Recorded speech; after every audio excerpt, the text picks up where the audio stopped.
আমি রুদ্রপুর টুনিকাটা জামে মসজিদের সভাপতি হয়ে বলছি যে দেখুন, প্রথম প্রশ্ন আমাদের ছোট্ট ছোট্ট বাচ্চা গুলোগাড়া উত্তর দিয়ে দিয়েছে, এবং দ্বিতীয় প্রশ্ন যুবক ভাইরা উত্তর দিয়ে দিয়েছে, তৃতীয় প্রশ্ন আমার মা বোনেরা উত্তর দিয়েছে।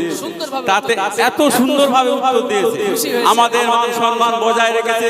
এবং ভাইজান বুঝতে পারলেন যে গ্রামের ইনশাআল্লাহ এরা সবাই সচেতন, ইসলাম সম্পর্কে জানে। এই জন্য আমি খুব আনন্দিত। এরা সব নবীজির বান্দা বান্দি, কারণ দয়ার নবী মায়ের নবী যে এত আল্লাহকে ভালোবাসতেন, সেরকম আমরা নবীজিকে ভালোবাসি। তাই আমি তুকো নিয়ে একটু গজল বলছি। ও নবীর প্রেমীরা দিশে হারা মরণের ভয় করে না, প্রেম তো মরে না। আল্লাহর সঙ্গে নবীজির কি প্রেম ছিল, কি প্রেম ছিল, সেরকম আমাদের এই যে রুদ্রপুরের যে আমরা বাস করি, সত্যি এত ভালো লাগলো। আমি এখানে বসে বসে চিন্তা করছিলাম, যদি উত্তর না দিতে পারে সত্যি মান সম্মান চলে যাবে। প্রেম করেছেন মুসা নবী তুর পাহাড়ে গেলে চলি রে, ও সে আল্লাহর নূরে পাহাড় জলে কিন্তু মুসা জলে না, প্রেম তো মরে না। ও নবীর প্রেমিকরা দিশে হারা মরণের ভয় করে না, প্রেম তো মরে না। প্রেম করেছেন আইয়ুব নবী, আইয়ুব নবী প্রেম করেছেন, এটা বলতে হবে। আল্লাহ আইয়ুব নবীকে এত পরীক্ষা করেছিলেন যে সমস্ত গায়ে পোকা লেগে গিয়েছিল এবং পোকায় ঘুরে খেয়ে ফেলেছিল।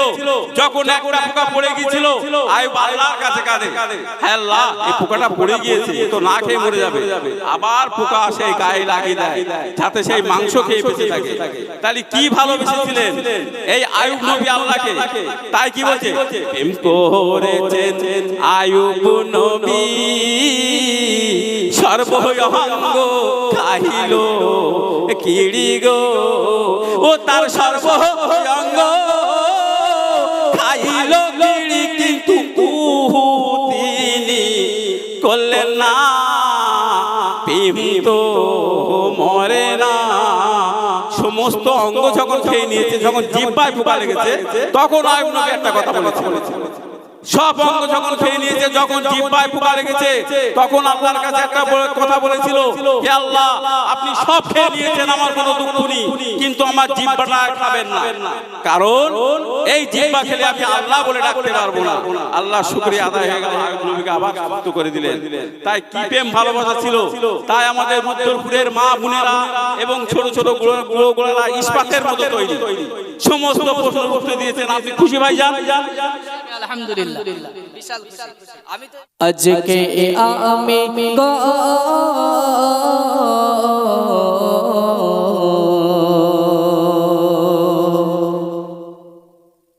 আজকে আমি গজল নিয়ে, আজকে আমি গজল নিয়ে এসেছি রুদ্রপুর গ্রামেতে। প্রশ্নের জবাব দিতে পারিলে ভরা বহাদিয়াতে, প্রশ্নের জবাব দিতে পারিলে ভরা বহাদিয়াতে। আজকে আমি গজল নিয়ে, আজকে আমি গজল নিয়ে এসেছি টুনি ঘাটাতে। প্রশ্নের জবাব দিতে পারিলে ভরা বহাদিয়াতে, প্রশ্নের জবাব দিতে পারিলে ভরা বহাদিয়াতে। প্রথম প্রশ্ন বাচ্চাদের ভালো করে শুনবে, যে দুটো প্রশ্ন বলতে পারবে সে হাত তুলবে, একটা পারলে যেন হাত তুলবে না। ভালো করে খেয়াল রাখো, বাইরে বড়দের না, ছোট্ট ছোট্ট টেলিফোনদের এই প্রশ্ন, দুটো বলতে পারলে হাত তুলবে। শুনতে থাকুন।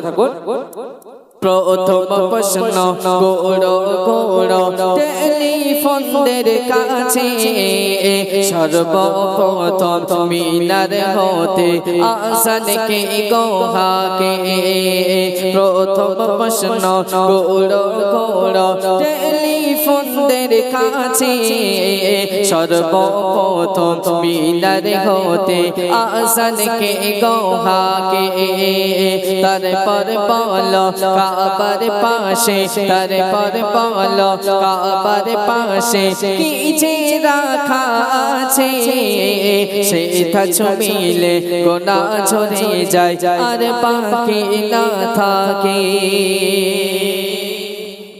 বাচ্চাদের জন্য দুটো প্রশ্ন করেছি ভালো করে শোনো সর্বপ্রথম আজান হেঁকেছিল তার নাম কি আর দ্বিতীয় প্রশ্ন হলো কাবার পাশে একটা জিনিস রাখা আছে সেখানে চুম্বন দিলে গোনা ঝরে যায় সেই জিনিসটার নাম কি দুটো প্রশ্ন কে বলতে পারবে ওই মালাটা আগে হাত তুলেছে মাদ্রাসার ছেলে না তো মাদ্রাসার ছেলে ও এই মাদ্রাসায় পড়ো তাহলে ক্যান্সেল তারপরে এই হাত তুলেছে হ্যাঁ এই ছেলেটার কাছে মাইকটা নিয়ে যাও এবার না মাইকটা নিয়ে যাও ওর কাছে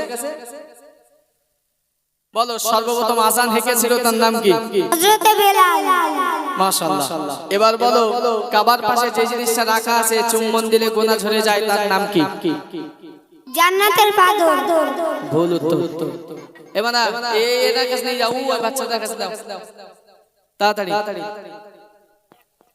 হজরে আসওয়ার পাথর হ্যাঁ হজরে আসওয়ার পাথর আজান দিয়েছিল কে হযরতে বেলাল মাশাআল্লাহ মাশাআল্লাহ তাকবীর দাও না নারে তাকবীর এত জোরে হবে না নারে তাকবীর নারে তাকবীর বাস তুমি মাইকটা বন্ধ করো সর্বপ্রথম আজান হেঁকেছিল তার নাম হযরত বেলাল রাদিয়াল্লাহু তাআলা আনহু আর কাবার পাশে যে একটা জিনিস রাখা আছে চুম্বন দিলে গোনা ঝরে যায় তার নাম হাজারে আসওয়াদ তার নাম হাজারে আসওয়াদ মানে চিনে রাখো প্রাইজ দেব লাস্টে ঠিক আছে আচ্ছা যাই হোক মাশাআল্লাহ বাচ্চাদের মান সম্মানটা বেঁচেছে যদি না পারতে বাড়ি গিয়ে পিঠে কুলো বাঁধতে হতো তোমার মা বললো শিল্পী প্রশ্ন করেছে বলতে পারিসনি শুধু ফোন নিয়ে গেম খেলা হ্যাঁ আচ্ছা এবার যাচ্ছি যুবক ভাইদের কাছে দেখি এখানকার যুবক ভাইরা কেমন উত্তর দিতে পারে যুবক ভাইরা ভালো করে শুনবেন যে যে প্রশ্নগুলো দুটো প্রশ্ন আপনাদের কাছে তুলে ধরছি যে বলতে পারবে সে আগে হাত তুলবে এবার না তুমি দেখবে আগে হাত তুলে কে তার কাছে নিয়ে যাবে ঠিক আছে দ্বিতীয় প্রশ্ন বড় বড় মুরব্বিদের তরে বলতে পারিলে তবে উপহার দেব পকেটে ভরে দ্বিতীয় প্রশ্ন বড় বড় মুরব্বিদের তরে বলতে পারিলে তবে উপহার দেব পকেটে ভরে তোমরা বলো কাবার আগে কোন কিবলা যে ছিল আর কোরআন পাকে সিজদা কটা জলদি করে বলো যুবক ভাইদের কাছে প্রশ্ন এখন আমরা নামাজ পড়ি পশ্চিম দিক ফিরে কাবা শরীফের দিকে ওই এই যে মানা ওই হাত তুলেছে দেখো ওই হাত তুলেছে পিছনে যাও এই কাবার আগে যে কিবলা ছিল যেদিকে আগে যেদিক ফিরে নামাজ পড়তে হতো সেই কিবলাটার নাম কি আর পবিত্র কোরআন মাজিদের মধ্যে সিজদার আয়াত কটি আছে এই দুটো প্রশ্নের উত্তর যে দিতে পারবে সে হাত তুলবে না একটা যেন হয় না আচ্ছা ওই ভাই মাদ্রাসাটারে পড়িনি তো পড়েছে আচ্ছা বলুন মসজিদে আল আকসা আর 14 ওয়াজিব সিজদা আছে 14টা ওয়াজিব সিজদা যাক আলহামদুলিল্লাহ আরে একবার তাকবীর দাও নারে তাকবীর আর একটু জেনে হবে না নারে তাকবীর এই যুবক ভাইরা তো সুন্দর উত্তর দিয়েছে হ্যাঁ এখানে কি সব এই মক্তব্যটাতে পড়ো নাকি তোমরা সব পড়ো যাক আলহামদুলিল্লাহ ওই ভাইকে চিনে রাখবেন এবার যাব আম্মা জানদের কাছে দেখি এখানে সিরিয়ালে পাগল না একটু ওয়াজে পাগল নাকি এগুলো একটু চেক করা হোক নাকি হ্যাঁ মান সম্মান বাঁচাতে হবে চাচি ঠিক বলেছে মান সম্মান বাঁচাতে হবে ছোট ছোট বাচ্চারা জিতে গেছে আর এই যুবক ছেলেরা বেওয়ালা লোক জিতে গেছে তাই না এবার আম্মা জানরা কি করে দেখি শেষ প্রশ্ন আম্মা জানদের কাছে তিনটে প্রশ্ন করব তিনটে প্রশ্নের উত্তর যে দিতে পারবে হাত তুলবেন আগে ঠিক আছে ভালো করে শোনো পরের প্রশ্ন আম্মা জানদের কাছে ছুড়ে দিলাম, জান্নাতের রানী কে হবে বলো তার শোভনা। পরের প্রশ্ন আম্মা জানদের কাছে ছুড়ে দিলাম, জান্নাতের রানী কে হবে বলো তার শোভনা। কবর মাঝে রাখার পরে আসবে দুটি ফেরেশতা, তিনটি প্রশ্নের জবাব না দিলে দেবে গরম গরম নাস্তা। বলো বলো ও আম্মা জান, বলো বলো ও আম্মা জান, তোমার জান্নাতে কোথায়? প্রশ্নের জবাব দিয়ে তোমার দামি উপহার নিয়ে যাও, প্রশ্নের জবাব দিয়ে তোমার দামি উপহার নিয়ে যাও। আম্মা জানদের কাছে বাবা আগে হাত উঠে গেছে, খবরাস তার মানে, হ্যাঁ আগে হাত তুলেছে যা তার কাছে যাবে, তার মানে খবর আছে, বোঝা হয়ে গেছে। এখানকার সবাই ভালো পারো মাশাআল্লাহ। সর্বপ্রথম জান্নাতের রানীর নাম কি? আরেকবার বলেন। মা ফাতেমা। মাশাআল্লাহ মাশাআল্লাহ, মা ফাতেমা রাদিয়াল্লাহু তাআলা আনহা।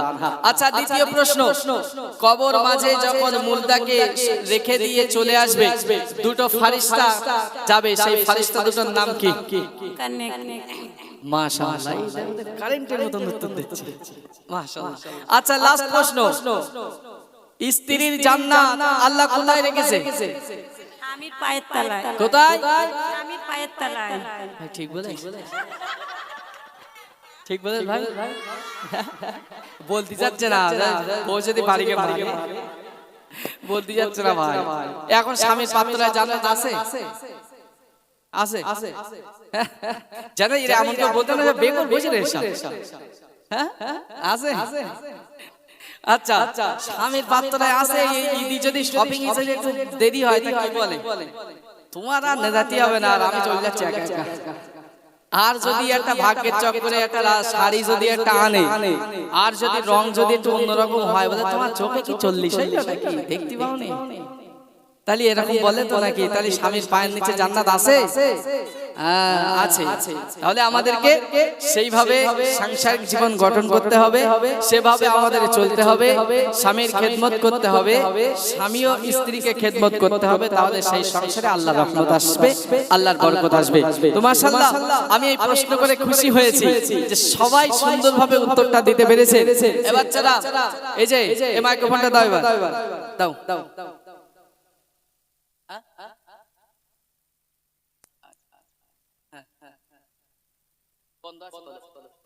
তো যাই হোক, মোটামুটি এত সুন্দরভাবে তোমরা উত্তর দিয়েছো, আমার মনটা সত্যি খুশি হয়ে গেছে।